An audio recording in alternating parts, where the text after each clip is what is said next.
नदी पानी तरर देव देव नानी रे भरोसा कर चोलो रे जोतार बेणी मोटा नानी रे जोता। धीरे धीरे हजि जाउछि रज पर्वर महक। आधुनिकतार छापरे ढांकी होई जाउछि आम अलंकृत परंपरा। एबेकार पिलामाने आंबतुटा भूली जाई पार्क जाउछंती। बागुड़ीर शब्द आउ शुणिबाकु मिलु नथुबा बेले पिलामाने एबे मोबाइल धरी फ्री फायर आउ पबजी खेଳରେ रहुछंती व्यस्त। एपरिकी पोड़ पिठार स्थान नहीं गलानी आधुनिक केक। तेबे रज पर्व पालन अवसर रे बनस्ते डाकिला गज बरसके थरे आसीछि रज आसीछि रजल घेनी नुआ सज बाज। रज आसिले एही गीतरे उछुली पड़ुथुला गाँ दांड। आउ कुआरी झियो माने रज गीत गाई दोली खेलुथिले।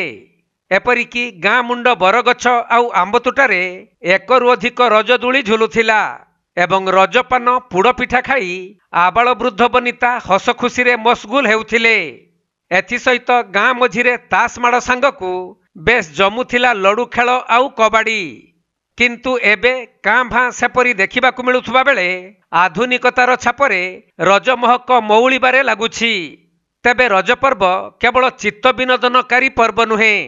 प्रकृति उपासना ईश्वर विश्वास धर्म दर्शन साहित्य संस्कृति और विज्ञान निहित सांगकु एही दिन रे माटी माँ को पूजा करा जाई थाए।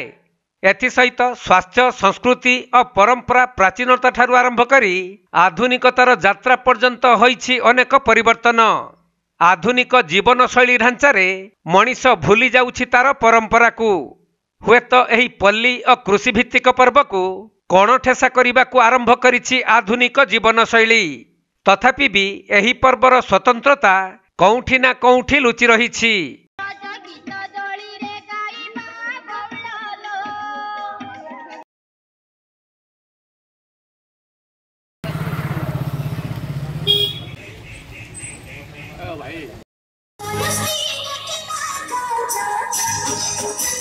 मयूरभंजरू तपन कुमार दंडपाटଙ୍କ रिपोर्ट कोणार्क लाइव।